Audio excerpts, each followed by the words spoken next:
Welcome to this deep dive. Today we're looking at a story from way back in 1889. It's about a woman named Aisha. And it starts, really, as a story about chasing a dream, hoping for something bright. Yeah, but that path, it took a turn, a really dark one she couldn't possibly have seen coming. We've got material here that sort of maps out her whole life, really. That's right. From her hopes, her successes, right through to this awful truth she uncovered about someone she loved. So what we want to do today is unpack all of that. Try to understand how things went from such hope, such ambition, To just a complete nightmare. Yeah. and highlight that contrast, what things look like on the outside versus the monstrous reality hidden underneath. It's a story that touches on dreams, definitely love, but also terrible deception and survival, really, against something truly horrific. So where does it all begin for her?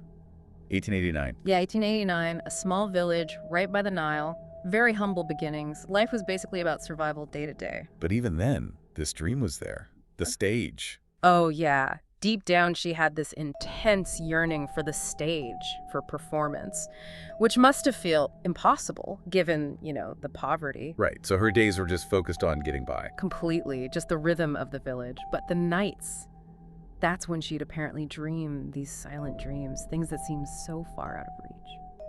So how does that change? How does this impossible dream start to feel even a little bit possible? What's the trigger? Well, the turning point seems to be an offer from her uncle.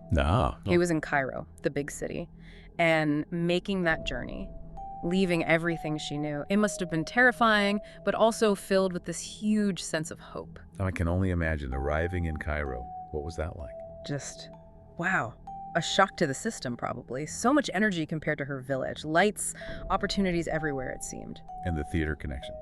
How did that happen? Did she seek it out? It was more like she stumbled upon it, found this small theater, heard rehearsals happening inside, and it turned out the troupe, they just needed an extra pair of hands that day, helping out backstage, that kind of thing. And Aisha volunteered. Hesitantly, yeah. Tentatively offered to help. And that little moment, that was it. That was the spark. Her natural talent, even though she had zero training, it shone through. The director noticed. Really? Just from helping out? Apparently so. He gave her a tiny role, just a couple of lines. But stepping onto that stage, feeling the lights, hearing even that small bit of applause. Everything she dreamed of. Exactly. Suddenly real. And things moved fast for her after that, didn't they? She started getting noticed. Yeah, surprisingly quickly. She climbed the ranks in Cairo's artistic circles, started getting bigger roles. What was it about her? People apparently talked about her expressive eyes, this captivating presence she had on stage. She just had it. And that's when Omar Khaled comes into the picture. He was a big name. A very big name. Renowned actor, director, influential. And he saw her perform. And invited her to join his troupe. Yes, which was huge. I mean, a massive step up. Suddenly, she's performing alongside famous artists. Her life must have felt completely transformed from the village to this. Absolutely. A whirlwind. And around this time, she hits a really big personal milestone, too. Because? Buying her own apartment. Which, for someone from her background, that wasn't just buying property. No, it's a symbol. Totally. A symbol of everything she'd overcome, her resilience, her success. It must have felt amazing. And it's in this period when everything seems to be going so right that she meets Dr. Kareem. Yes, Dr. Kareem, her neighbor in this new apartment building. And he's described as? Oh, the whole package, seemingly. Charming, respected doctor, intelligent, great manners. Aisha fell hard. Really believed she had found her soulmate, her partner for life. Completely. It must have felt like the final piece falling into place. Success, love, security, everything. But then, things start to shift after they get married. Yeah, slowly at first. This kind of unease creeps in. Kareem starts acting strangely, disappearing. For hours at a time, often late into the night. And when he came back, the excuses were vague, unsatisfying. And she tried to explain it away initially. Work stress, being a doctor. You'd try to, wouldn't you? Yeah, she did. But it kept happening. More often, and the excuses got weaker, just didn't add up. That knot of worry? Exactly, just tightening in her stomach, something wasn't right. And then, he just vanishes. Completely, for weeks. No word, nothing, just silence. Oh God, that must have been terrifying. Her worry turned into outright panic. She tried contacting his colleagues, anyone who might know. Nobody had seen him, nobody knew anything. Just gone. Gone. And that desperation, It led her to his private study, the one he always kept locked. She decided she had to get in there. She had to. She needed answers. Somehow, she found a hidden key. And went inside. What was it like? Almost. Too perfect. Meticulously neat. Unnaturally so, maybe. But she searched, frantic. And she found something. She did. A hidden compartment in his desk. And inside? Slight pause. What was in there? Lower tone. Photographs, not medical photos. Photos of young women. Pale. Looking. Lifeless. Oh my God. And alongside them, notes. Cryptic scribbles, strange dark symbols. And in that moment, it just hits her. This chilling realization, the man she loved, her charming husband, he was a complete stranger, hiding this horrifying secret. The betrayal, the sheer horror of that discovery. I can't even imagine. What did she do? She was terrified, distraught. She went to her closest friend, Lila, told her everything. Thank goodness she had someone. Yes. And together, they sought out this wise elderly sheikh in the community, someone known for spiritual insight. To try and make sense of it, the symbols. Exactly. She told him the whole story, showed him what she could remember of the symbols. And he knew.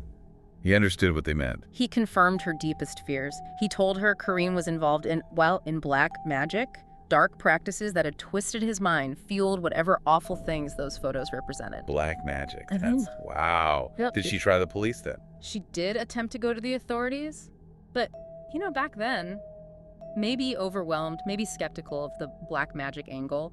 They didn't really take it seriously at first, dismissed it, So she was stuck. terrified. But the sheikh gave her some advice, some spiritual guidance. Okay. He told her that people deep in those kinds of dark arts, they have an aversion, a fear of certain things. Specifically, the Adhan the Muslim call to prayer and verses from the Quran. So protection through faith.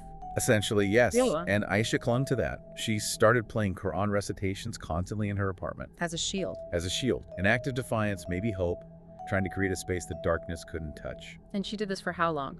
About a month, playing the Quran, living in fear, And then, and then suddenly Kareem reappeared, just showed up. what did he look like? Did he explain? No explanation. He was pale, agitated, and the first thing he demanded was that she turn off the Quran. He said the sound was unbearable to him. Sharp intake of breath. Oh, so he knew. In that instant, she knew he knew. He knew she'd found his secret. And the look on his face, it wasn't her husband anymore. It was pure malice. He went for her. He lunged at her, no hesitation. The intent was obvious. Silence her.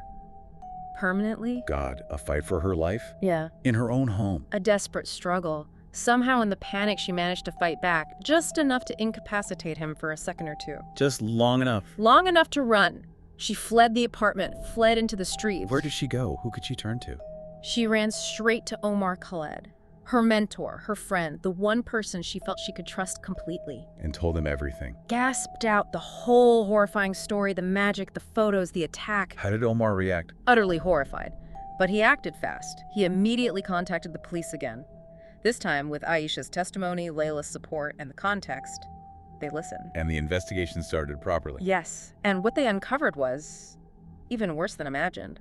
Dr. Kareem wasn't just dabbling in dark arts. What was He was a fugitive, mentally unstable, wanted for multiple murders in another region, living under a completely false identity, the charm, the respectability.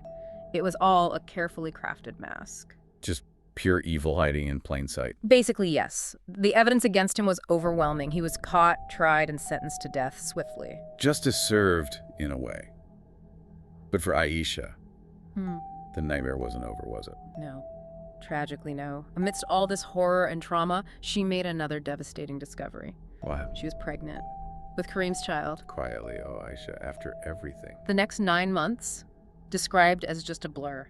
Emotional agony, physical distress, unimaginable stress. And the baby. The baby was born very prematurely. Yeah. And tragically, described as disfigured, didn't survive long, lived only a very short time. That compounding loss, the betrayal, the violence, losing the child. It broke her completely. She fell into this deep, debilitating depression. The spark, the resilience that had brought her so far, it was just extinguished. She never recovered. Never fully recovered. The accounts say her spirit was just shattered.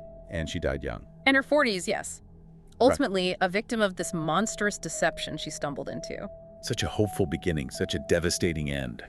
How did her story even survive? How do we know all this? It was Omar Khaled, her mentor. In his memoirs, published later, he told her story. He made sure Aisha's bravery, her tragedy, wasn't forgotten. It's an incredibly powerful story. It really forces you to think about, well, appearances versus reality. Absolutely. How well can you really know someone, even someone you love, someone you live with? How deep can that facade go? And the impact of trauma. Especially a betrayal that profound. It leaves a mark that maybe never fades. It really does. Her story is just this chilling reminder, isn't it? That the worst kind of darkness can be hiding behind the most respectable, the most charming faces. Makes you wonder, what other shadows are out there just hidden from view? Thank you for joining us for this deep dive.